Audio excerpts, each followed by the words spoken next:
Salut tout le monde, j'espère que vous allez bien tous et toutes. On se retrouve, oui, pour le débriefing de WWE NXT 2.0. En clair, bien sûr, le show jaune à terre pâle avec un peu de tag, avec du bleu, de l'orange. Ils sont présents ici, d'ailleurs NXT, qu'on n'a pas débriefé la semaine dernière. La raison est simple, c'est que quand vous avez que la moitié du show et que vous avez le Paris Saint-Germain qui se fait défoncer par le Real Madrid, forcément, eh bien, vous avez un seuil de priorité assez particulier. Bon, en tout cas, j'espère que vous allez bien, que vous avez passé une bonne journée. Pour ceux qui attendent littéralement le WordPress, c'est-à-dire le débriefing écrit du show, je tiens à vous préciser qu'il arrive. Ah, il va arriver. Bon, il arrivera demain. Il arrivera demain pour une simple et bonne raison que j'ai tout simplement, il est au travail. Voilà, il est au travail. Pendant mes heures de pause, bien évidemment, j'ai débriefé le show à l'écrit. Mais comme je suis un gars pas très doué, j'ai laissé le texte au travail. Donc ça veut dire qu'il faudra, vous l'aurez donc dans la matinée, tranquillement, vous inquiétez pas, vous aurez le débriefing. D'ailleurs, j'ai prévu de vous donner quelques petits textes par rapport à tout ça. D'ailleurs, on fait une petite photographie d'ailleurs de Razor Ramon par rapport à pas mal de choses, peut-être quelques matchs de ci, de là, pour vous présenter quand même la carrière quand même d'un gars qui n'était pas vraiment comme les autres. Bon, on va passer quand même maintenant à NXT puisque c'est ce que vous attendez. Alors NXT, qu'est-ce que j'ai pu constater, qu'est-ce que j'ai pu aimer par rapport à ce show? Vous avez vu, il y a ce magnifique regard de la très belle Cora Jade devant l'annonceuse dont j'ai oublié le nom. Et puis en filigrane, vous avez vu, j'ai mis un petit message de Braun Breaker avec Dolph Ziggler. On reviendra d'ailleurs également sur les débuts de Hey Kids, qui a donc fait son arrivée à NXT. Voilà, on parlera aussi de la petite intervention, voilà, du Mystique, Dominique Mysterio et Rey Mysterio qui étaient là également en filigrane, qui a affronté notamment Raúl Mendoza. Et bien sûr, on parlera de Saleh, on va voir pas mal de choses pour ainsi dire. On parlera bien sûr aussi de Tommaso Ciampa avec Tony et D'Angelo pour ainsi dire. Bon allez, c'est parti donc, on va commencer tout de suite par parler de ça. Et partez d'un bon sentiment. Hein, au début, j'étais plutôt en mode ouais. Et après, j'ai fait eh. Alors, c'est vrai que j'ai dit ouais. Hein, dans les deux cas, j'ai dit ouais. Mais il y a le premier, je dis ouais. Ah, Cora, t'es. Bon, tu nous le fais le remake de Maman, j'ai raté l'avion, mais j'ai envie de te dire, t'es en train d'emprisonner les deux, t'es en train de faire ci, t'es en train de faire ça. Je fais ouais. Eh, tu sais quoi, meuf? Il y en a là-dedans. Et c'est intéressant. Justement, comment la petite, elle a du plomb dans la cervelle. Et j'ai envie de dire, c'est pas mal. Donc, on va revenir sur ce qui s'est passé. Donc, elle pétale et elle vole, parce que clairement, c'est, voilà, elle vole les trois ceintures, donc les ceintures par équipe féminine de NXT. Et elle vole donc la ceinture de Mandy Rose pour ainsi dire. Mandy Rose, et donc, c'est quoi? Les Toxic Attraction, tout simplement, dit voilà, faut retrouver les ceintures, faut retrouver les ceintures. Alors, elle réussit à capturer la première, donc je crois que c'est Jessie Jane Jane, pardon, qui se fait capturer. Et à ce moment-là, on se dit, bon, bah voilà, en plus la capture est plutôt intéressante parce qu'elle fait capturer, la clé est fermée, etc. Et à ce moment-là, tu te dis à la deuxième. Et à ce moment-là, Gigi Dolin, alors je crois que c'est inversé ou pas, hein, voilà. Gigi, elle se fait, on va dire, attraper dans sa camion éboueur. Et au final, elle se fait transporter, ou je crois que c'est pas transporter, elle se fait, en fait, la palette s'écrase, enfin, les pales s'écrasent sur elle. Et concrètement, bah voilà, et là, tu te dis, bah écoute, voilà, c'est pas mal. Franchement, bon, c'est un peu ce qu'avait fait John Cena avec la Nexus. C'est un peu ce qu'avait fait pas mal de gens. En clair, tu détruis les personnes au fur et à mesure. Et là, tu te dis que la dernière vignette, ça va être que Mandy Rose, elle va venir, elle va faire ah, je trouve pas les filles, je suis perdu. Et à ce moment-là, elle voit son titre de NXT, elle le récupère. Je sais pas, elle va être attrapée dans un filet. Quelqu'un va lui prendre la jambe et l'envoyer directement au Mexique. Ou autre chose. Bon, il s'est passé aussi littéralement un espèce de moment assez dérangeant entre littéralement Duke Johnson et Persa Perota et à un moment donné. Donc j'ai envie de te dire, Mandy, pourquoi pas. Hein. Mais il s'avère que. Voilà ce qui se passe. Il se passe que Cora arrive, donc elle sort. Cora arrive et fait ah, j'aime bien ce titre. Et, oh là là là là, qu'est-ce que j'aime ce titre de NXT. Et elle avait une petite bombe de peinture dans les mains. Elle laisse la peinture par terre. Parce que pourquoi? Je ne sais pas. Alors, notre chef otaku dirait parce que va te faire foutre, mais c'est un peu la même chose. Et à ce moment-là, elle rentre dans sa voiture, qui est ouverte au demeurant, parce que vous le savez très bien, aux États-Unis, il n'y a jamais de vol aux États-Unis. Hein, aux États-Unis, on ne vole jamais rien. Et elle rentre dans. Donc, et là, Mandy Rose apparaît derrière, elle la défonce, et au final, elle lui met un espèce, je crois que c'est un L comme loser. Mandy Rose à ce moment-là, et on voit arriver l'intégralité des Toxic Attraction dans cette histoire. Et à ce moment-là, mon sang, il a fait qu'un tour. J'ai failli littéralement faire un infarctus, ou un AVC, ou un tout ce que vous voulez, parce que, vous savez, c'est là qu'on voit la débilité de la WWE. C'est-à-dire que la WWE, elle est partie sur une idée, qui au demeurant est intéressante, parce qu'on ne peut pas dire ce qu'on veut. L'idée se suit. Sauf que ce que va faire la WWE, c'est qu'ils vont perdre leur spaghetti au bout d'un moment. C'est-à-dire qu'ils mettent les deux dans des situations intéressantes. C'est-à-dire que, voilà, elle écarte littéralement, et là tu te dis, bah, Mandy, elle va tout simplement se faire avoir aussi. Non, non, c'est pas ce qui se passe. Vous voyez, par exemple, regardez ce qui s'est passé avec Kylie Ray. Vous ne pouvez pas me dire que quand même la WWE est dans la mémoire courte. C'est quoi, il y a un mois et demi. Kylie Ray, qu'est-ce qu'elle a fait? Elle a défoncé les deux autres, et après elle est ressortie, et après elle est rentrée sur le ring, et elle s'en est pris à Mandy, qui a dit, Mandy, elle a fait, oui, oui, vas-y, ok, je te donne un titre, Pourquoi ça n'a pas été la même chose? Voire même, Mandy, elle commence à arriver, elle se dit, oh, bah je vais rentrer chez moi, va te faire foutre. Et à ce moment-là, elle voit le titre de NXT, Cora la déglingue. Cora lui met des patates de skateboard, j'en sais rien. Et non, voilà. Donc déjà, donc ça veut dire que concrètement, tout ce qu'a fait Cora en ce moment à droite, n'a servi à rien.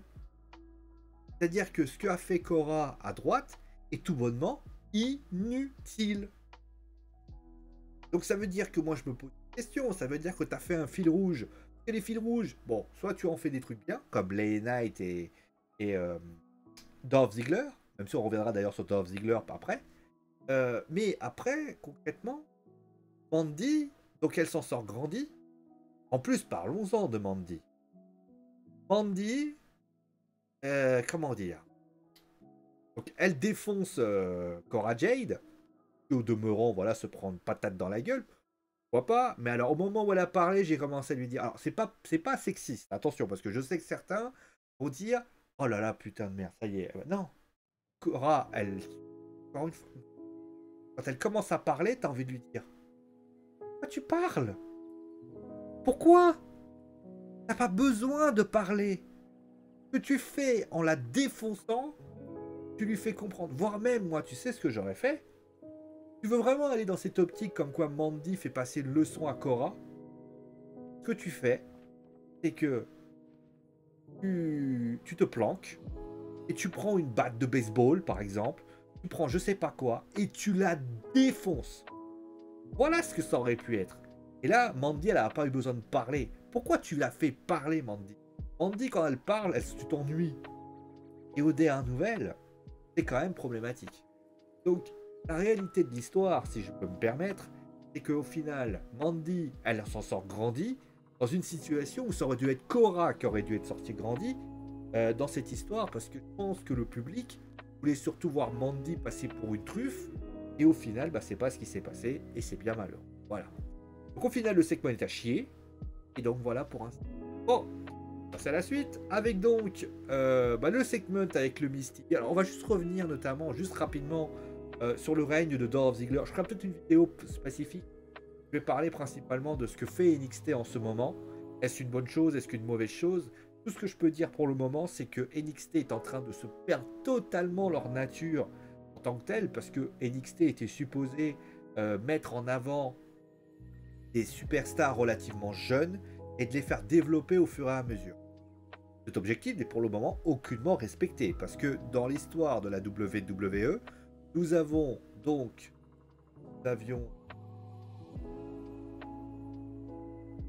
Ah merde, j'ai oublié son nom. Bon, ça va me revenir, hein, vous inquiétez pas.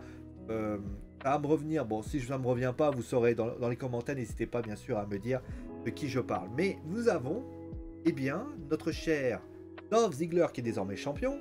Et nous avons Mandy Rose qui est champion. Ça veut dire que dans l'histoire, vous avez 2 lutteurs dans le main roster qui récupèrent les ceintures. Moi, la question que je me pose, c'est vous voulez faire quoi en fait avec NXT? Que vous mettiez des vétérans qui arrivent pour semer la zizanie, comme par exemple AJ qui fait face à Grayson Waller, pourquoi pas? Mais tu peux pas faire venir Dolph Ziggler lui donner la ceinture d'un show qui est supposé mettre en avant de jeunes superstars. Quand c'est Tommaso Ciampa qui était là, n'était pas mauvaise, parce que Tommaso, il assurait un peu l'intérim. Mais aujourd'hui, moi, je me pose la question du bien fondé de la situation. Voilà. Voilà, parce que le Miz TV en lui-même ne me dérange pas non plus. Le Miz TV a pour objectif de mettre en avant, de faire gagner en audience, parce que le Miz TV est toujours très très bien. Pareil d'ailleurs, pourquoi Rey Mysterio et Logan Paul n'interviennent pas? Il y a les mecs qui sont là à NXT, mais ils n'interviennent pas. Ah si, ils interviennent, mais ils interviennent pour affronter la team des Legado de Fantasma. Logique, zéro. Bon bref. Donc voilà pour ainsi dire. Après le segment était pas mal. Franchement le segment était intéressant, il était bien amené. Et honnêtement on a vu un très très bon segment. Pour le match était très bien aussi. Franchement, étonnant quand même de voir Dolph Ziggler subir énormément. Mais j'imagine que la WWE avait pour objectif littéralement de montrer certaines choses. Bon après c'est vrai que se faire avoir sur une simple petite prise, de ouf. Et pour ce qui s'agit de Braun Breaker, j'en ai pas parlé. Je trouve la méthode de l'écarter de l'arena, parce que là, il avait été spécifié ça. Je trouve que l'idée, c'est l'idée la plus conne qui soit. Ça veut dire que Braun Breaker, on lui a dit bon, il est pas là, hein. Bon. Donc lui, il a dit ok. Oh, t'es pas là, oh, d'accord. Mec, il est débile ou ça se passe comment? Ça veut dire concrètement que moi, j'ai pas du tout aimé ça. Et après, bon, on retombe sur les patounes. Et au final, Braun Breaker fera donc face à Dolph Ziggler, à Stan et Deleven. Mais finalement, quand même, le match en lui-même que je vous ai proposé, et également, bien sûr, le Mystique. C'est pas mal, donc on peut... Pareil pour ça, vraiment très très bon segment de Tommaso Ciampa et aussi de Tony D'Angelo. J'ai trouvé plutôt intéressant, parce que on est dans une espèce d'expectative. Je vais juste revenir sur Tommaso qui sait pas vraiment ce qu'il veut faire. Franchement, on se pose pas mal de questions, et ça, c'est pas mal. Après, moi, ce que j'ai adoré avec Tony D'Angelo, c'est que au début, quand il arrive, on se dit, il va frapper, ils vont faire une Johnny Gargano aussi. Mais au lieu de ça, il passe totalement le contraire. On a Johnny, voilà, on a Tommaso qui commence à lui dire, il demande un match de champion, un match contre Tommaso. Tommaso finit par dire, d'accord. Et là, il lui met un boom dans les parties, et au final, il tombe par terre. Moi, je trouve que c'est bien. Je trouve que c'est très original. Je trouve que Tony a bien géré son segment. Et au final, bah voilà, c'était un bon segment pour un. Et on va donc terminer avec, finalement, alors j'ai pas précisé pour Persia Perrotta et Indy Hartwell, parce qu'à un moment donné, j'ai pas envie d'être banni par YouTube. Je vais juste revenir, voilà, sur la performance au-dessus, c'est-à-dire AA Kids contre Kushida. Très bon match de AA Kids. J'adore. Franchement, AA Kids, c'est vraiment un lutteur que j'adore. C'est vraiment un lutteur que je trouve extrêmement talentueux. Il a un potentiel de dingue, ce gamin. Ce gamin a un potentiel de dingue. Mais sur le ring, j'ai jamais vu. Il est extrêmement rapide, etc. C'est une très très belle acquisition de NXT. Il l'a prouvé ce soir avec de la simplicité. Et ça, j'aime ça. Bon, pour ce qui s'agit de Sarey, bon, Sarey qui se prend pour Sailor Moon, hein, de Magical Girl.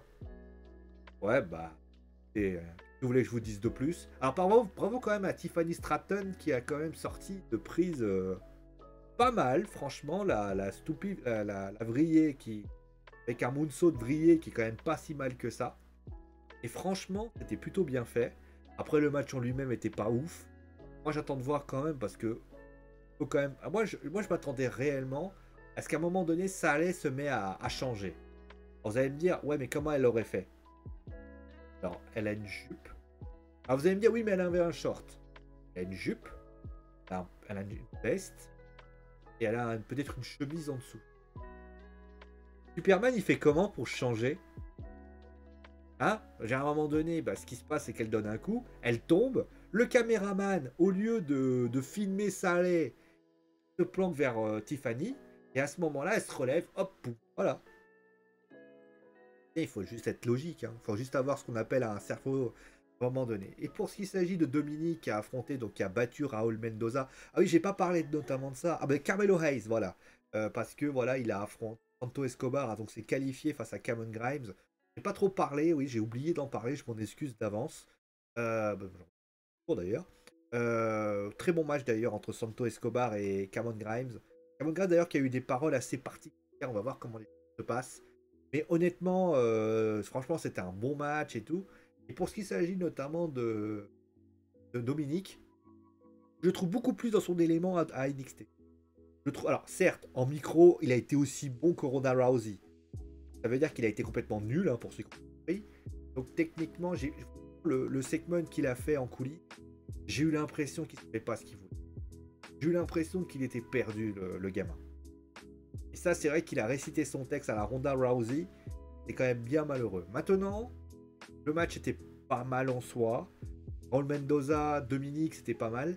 Et je reste intimement convaincu que peut-être que Dominique doit aller à NXT. Il va avoir le temps de s'épanouir. Il va avoir le temps. D'ailleurs, le public l'a beaucoup apprécié. Il va avoir le temps de s'épanouir. Il va avoir le temps de travailler. Moi, j'en suis intimement convaincu que je pense que si c'est à NXT, il va pouvoir travailler tranquillement, être pas sous le juron de son papa. Et au final, bah, ça peut paraître bon, mais je trouve que ça peut être une super initiative, pour ainsi dire. Donc, au final, qu'est-ce qu'on peut dire de ce show? Alors, au niveau des points positifs, vous avez vu, il y a pas mal de gros points positifs. Un show assez complet. C'est un show qui a démontré quand même de belles qualités. Hein. Le main event est bon. L'opener est plutôt de bonne qualité. On a quand même des bons matchs comme A-Kid. On a eu également A-Kid qui a été plutôt intéressant. On a notamment Stratton contre Sarray. C'était de la merde, mais bon, à un moment donné, il n'avait pas s'y attendre. Hein. Il y avait une attaque, donc il n'y avait pas vraiment de match. Après, Santo Escobar, Cameron Grimes, très bon. Le segment avec Tommaso, très bon. On va dire que dans l'intérêt, il y a eu quand même de belles choses. Si on enlève les segments en coulisses de Cora Jade et de la Toxic Attraction, qui pour moi, sur le papier, était plutôt intéressant au début, là, ça a été de la merde en boîte au bout d'un moment. Bah, au final, c'est un bon show. Voilà, c'est un bon show. C'est dommage d'ailleurs qu'elle a ce petit moment qui pour moi parasite le truc. Bon, ça dure pas longtemps. Je vais mettre la note de 6 ou 6, 7. Parce qu'il y a quand même des belles choses. C'est pas un grand show. Je dirais la note de 6. Parce qu'il y a quand même des qualités. Et je pense que bah, je suis parti il y a une semaine. Je suis parti il y a quelques semaines parce que j'en ai marre de regarder la WWE ou le catch en lui-même. Je suis revenu. Et bah, il y a quelques belles promesses. Ça, c'est bon pour le business. Et j'espère que ça va continuer. Qu'il y a WrestleMania qui arrive, les rivalités commencent à se mettre en place au sein de NXT aussi, pour Stand and Delivered. Bon, je sais pas comment ça se prononce. Mais en tout cas, merci à vous tous. Voilà, en tout cas, ce qui est certain, que c'est bon. Bon, allez, merci à vous d'avoir suivi l'émission. Je t'invite bien sûr à me dire ce que tu as pensé du show. Est-ce que pour toi, le show est bon, mauvais? Est-ce que pour toi, il faut limite le bannir de la vie sociale? En tout cas, merci à vous tous d'être là. Merci à vous tous d'avoir toujours commenté tout ça. On va se retrouver très vite, voilà, peut-être demain pour AEW Dynamite. On va justement avoir le débriefing du show, qui était bon d'ailleurs la semaine dernière. Hein. Je n'ai pas débriefé, mais c'était un très bon show. Demain, vous avez le débriefing et texte qui arrivera. Vous inquiétez pas, il va arriver. Vous aurez le temps, voilà, de bien le savourer. En tout cas, merci à vous d'avoir suivi. Portez-vous bien. Et c'est magnifique. C'est une que j'adore d'ailleurs de la playlist. Et on se retrouve donc. Mettez-vous un pouce bleu si vous avez aimé. Partagez la vidéo, montrez-la à vos amis. Abonnez-vous. Mettez la cloche. Ciao les amis.